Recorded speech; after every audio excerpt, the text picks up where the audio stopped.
खानपुर तालके में दाखिल कयो उस्ताद जो डिठो ई छोकरो जेको मूं वटि पढ़ण आयो भागवार लगे तो उस्ताद मुफ्ती साहब जा माइट खोसा घणा हो जेके खोसा हो तो सुभान अल्लाह चओ सुभान अल्लाह तो वरी बलोचिया ठोका कमरो तो वरी पिसई रोज़े धणी की निस्बत वारा हाफिजुल मिल्लत नंढड़ो वा मदरसे में पढ़ण वयो वा उस्ताद डिठो पंहिंजो ने पीउ के घुराई हाफिज साहब जे वालिद साहब के घुराई तो ही नंढड़ो जेको मूं वटि पढ़ण आयो आहे यो मूं वटि न पढ़ंदो साईं तो वटि छो न पढ़ंदो अल्लाह जे कामिल फरमायो है फकीर मां हिन जी पहचानी ॾिठी आहे हिन जी अमानत लोहे महफूज़ में जेका लिखियल आहे उहा रोज़े धणी जे तरीक़े में लिखियल सुभान अल्लाह उहा पिसई रोज़े धणी जे तरीक़े में लिखियल आहे हिन खे जेको वञी मोहम्मद हसन जान सुई वारे जे मदरसे में दाखिल कर वो रोज़े धणी जो खलीफो आहे वो पाण ई हिन खे फैज़ वठी ॾींदो सुभान अल्लाह अल्हम्दुलिल्लाह पिसई सिबगतुल्लाह शाह अव्वल पहिरियां पगारा सुई शरीफ में आया है तालिबन जी कहचरी लगी आ पाण फरमायो है तालिबो बुधायो हमेशा पीर पगारा मदरसन सा प्यार कंदा आहिनि जो सुभान अल्लाह सुभान अल्लाह हमेशा पीरा ने पगारा जी सरपरस्ती रही आ अज जेकरे तोखे असा के इज्जत मिली आ तो अल्लाह जाए तो शाह मौका शाह सदके मिली आ उन मुर्शिद जी निस्बत जे करे मिली आ इसे सिबगतुल्लाह शाह अव्वल फरमायो तालिबो से पटायो तालिबन से पटाई आ सामू बीठान पाण फरमाइंदा है तालिबो पीर शाह के चेबो आ इसे सिबगतुल्लाह शाह अव्वल फरमाइंदा पीर शाह के चेबो आ सब तालिब खामोश असा भी दिस्तार कई आ दरगाह शरीफ ते रहिया आहियूं अल्हम्दुलिल्लाह किसी शाह मका शाह सां मिलण जो शर्फ भी आहे हथ मिलण जो शर्फ भी आहे सामू कचहरी ॿुधण जो शर्फ भी आहे आख़िर में जेका सनद पाण पंहिंजे हथनि सां ॾिनी आहियूं उहो शर्फ भी आहे अल्हम्दुलिल्लाह उहा दरगाह जी निस्बत जे करे किसी सिबगतुल्लाह शाह अव्वल फरमायो पीर शाह के चइबो आहे सब तालिब खामोश बचूंडी शरीफ वारो हाफिजुल मिल्लत अर्ज़ तो करे साईं पीर उनके चइबो आहे जो मुरीद के तकलीफ़ अचे मुरीद खबो पैर मथे ही न खणे त मुर्शिद उन जो मसइलो हल कराए सुभान अल्लाह मुरीद पैर ही न खणे त मुर्शिद उन जो मसइलो हल कराए पाण फरमायो आहे सुनी शरीफ वारा बुजुर्ग मोहम्मद हसन जान मां तोखे खुशखबरी थो ॾियां कि तुंहिंजो तालिब वक़्त जो वॾो पीर थींदो अल्हम्दुलिल्लाह तव्हां बचूंडी शरीफ हलिया वञो मां भी वेंदो आहियां तव्हां भी विया हूंदो अल्लाह जाए तो न सैयद आहे न अहल बैत आहे न सैयद ज़ादो आहे कोई भी लखे माण्हू अञा ताईं हुन जी दरगाह ते फैज़ वठण अचनि था पिया ऐं फ़कीर पिसई रोज़े धणी जी निस्बत वॾी निस्बत आहे ई मोहबत वारी कचहरी आहे फ़कीरनि जी हथ महक में थकल मौलवी माण्हू रुपियल वलजा अञा हले हिकिड़ो प्रोग्राम करे आयो आहियां कुर्सी बि आहे जंग बि नंढ पइजी आहे सुभान अल्लाह चओ सुभान अल्लाह सुभान अल्लाह ऐ अल्लाह जे महबूब सां प्यार करण वारा पिसई रोज़े धणी जी निस्बत वॾे बरकत वारी आहे तूं असांजो महबूब मुर्शिद पिसई रोज़े धणी जे साल में 9 महीना दीन जी तबलीग कई आहे ॻाल्हि गोरी लॻई त माफ़ कजांइ पर दीन जो कम बि ज़रूरी आहे पिसई रोज़े धणी दीन जी तबलीग जे लाइ रसूलुल्लाह जे दीन जे पैगाम जे लाइ शरीफ जे अंदर ईंदो आहे गुल मोहम्मद बिरोही फ़कीर जो नालो आहे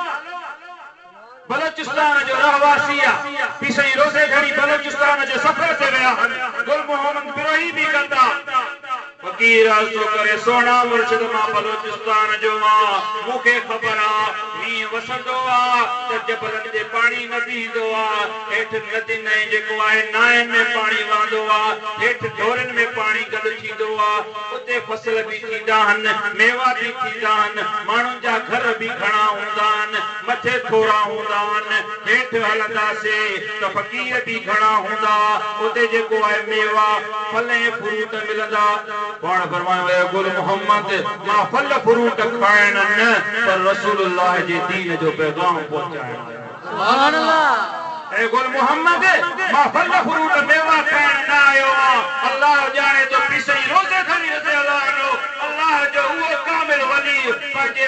नाज़ुक मुबारक कदमन सां जबल जी चोटीअ ते चढ़ी पहिरें घर खां वठी दीन जो पैगाम पहुचाइण जे लाइ तबलीग जो सिलसिलो शुरू कयो अथऊं जॾहिं हेठों वारनि फ़क़ीरनि खे ख़बर पई आहे त अल्लाह जो कामिल वली पीसई रोज़े खणी आयो आहे कचनि ॿारनि समेत फल फ्रूट मेवा खणी करे जबल जी चोटी ते चढ़ी विया आहिनि जॾहिं मेवा साम्हूं आया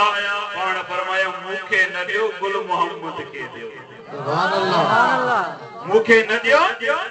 गुल मोहम्मद खे ॾियो पाण फरमायो त असां अल्लाह जे महबूब जो दीन जो पैगाम पहुचाइण आया आहियूं हज़रत पीसई रोज़े धनी अल्लाह जो उहो कामिल वली आहे जंहिं लाड़ जे सफ़र में संदसि तबियत मुबारक ख़राब थी पई आहे पाण फरमाईंदा ऐं फ़क़ीरो तबियत मुंहिंजी ख़राब थी आहे फ़क़ीर साकन सोना मुर्शद ॻोठ मोटी हल हकीमनि ऐं डॉक्टरनि खां दवा वठंदासीं आराम करे पोइ तबलीग ते हलजो पाण फरमायो हाणे त रोज़े धणी घुमण जहिड़ो आहे पर जेकॾहिं रोज़े धणी घुमण जहिड़ो न हुजे खट ते खणाए बि नाने जे दीन जो पैगाम घर घर पहुचाईंदो असांजो महबूब मुर्शिद उहो एतिरी निस्बत सां एतिरे जेको आहे दीन सां प्यार आहे जो लाड़ जो सफ़र हुजे पाकिस्तान जे कंहिं बि कुंड जो सफ़र हुजे अल्लाह जे महबूब सां प्यार करण वारा हज़रत पीसई रोज़े धणी उहो अल्लाह जो कामिल वली आहे जंहिंजे लाइ तो असां आशिकत शाह ना मुरीद कट्टर ना मुरीद लिखन था पिया आदम अलैहिस्सलाम खां वठी क़यामत कायम थियण ताईं सिंध में को अहिड़ो माण्हू न थींदो जाथे वेंदो हो लख माण्हू गॾु थी वेंदा असांजा मुखालिफ़ था लिखनि त पीसई रोज़े धणी उहो अल्लाह जो कामिल वली आहे जंहिं जॻह ते वेंदो हो त उते लख माण्हू ला इलाहा इल्लल्लाह जे ज़िक्र जी ज़रबूं हणंदा ला इलाहा इल्लल्लाह जे ज़िक्र जूं ज़रबूं हणनि ये पीसई रोज़े धणी ये धरती क़यामत जे ॾींहुं इंशाअल्लाह शायदि ॾींदी त अल्लाह जे महबूब जा ग़ुलाम क़यामत जे ॾींहुं इंशाअल्लाह निराला सुभान अल्लाह सुभान अल्लाह नारे तकबीर नारे रिसालत नारे तहकीक नारे हैदरी नारे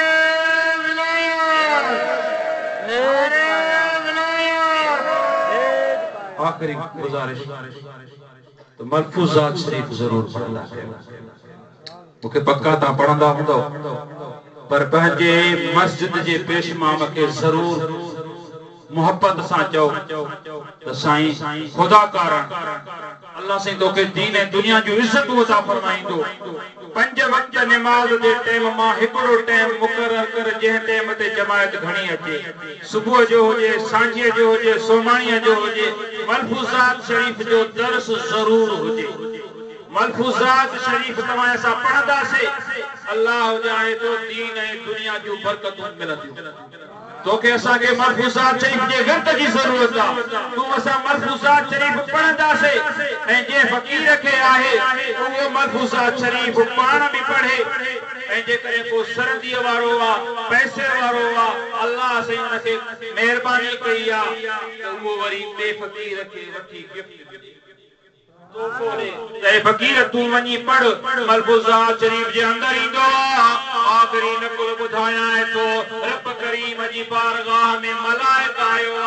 अर्ज़ तो करे आए रब असा तुझी इबादत कयूं था तोखे सजदा था कयूं असा का वधीक तोखे केर प्यारो आहे मलाइक अर्ज़ तो करे रब करीम असा तुझा असा के न पुट न धीअ न पीउ न मां न पेट जी परेशानी न का परेशानी हमेशा तुझी इबादत कयूं था असा का वधीक को प्यारो अची छा अल्लाह से फरमायो हां सुभान अल्लाह महफूजात शरीफ पढ़ंदो कर अल्लाह से फरमाए मुके हां मुझा बाना प्यारा हन रब केड़ा बाना उन्हनि मां हिकिड़े जो नामूनो ॿुधा हिकिड़ो टोलो ॿुधाए त उन्हनि मां हिकिड़े सां मां वञी मिलां जेको तोखे समूरी मखलूक में प्यारो आहे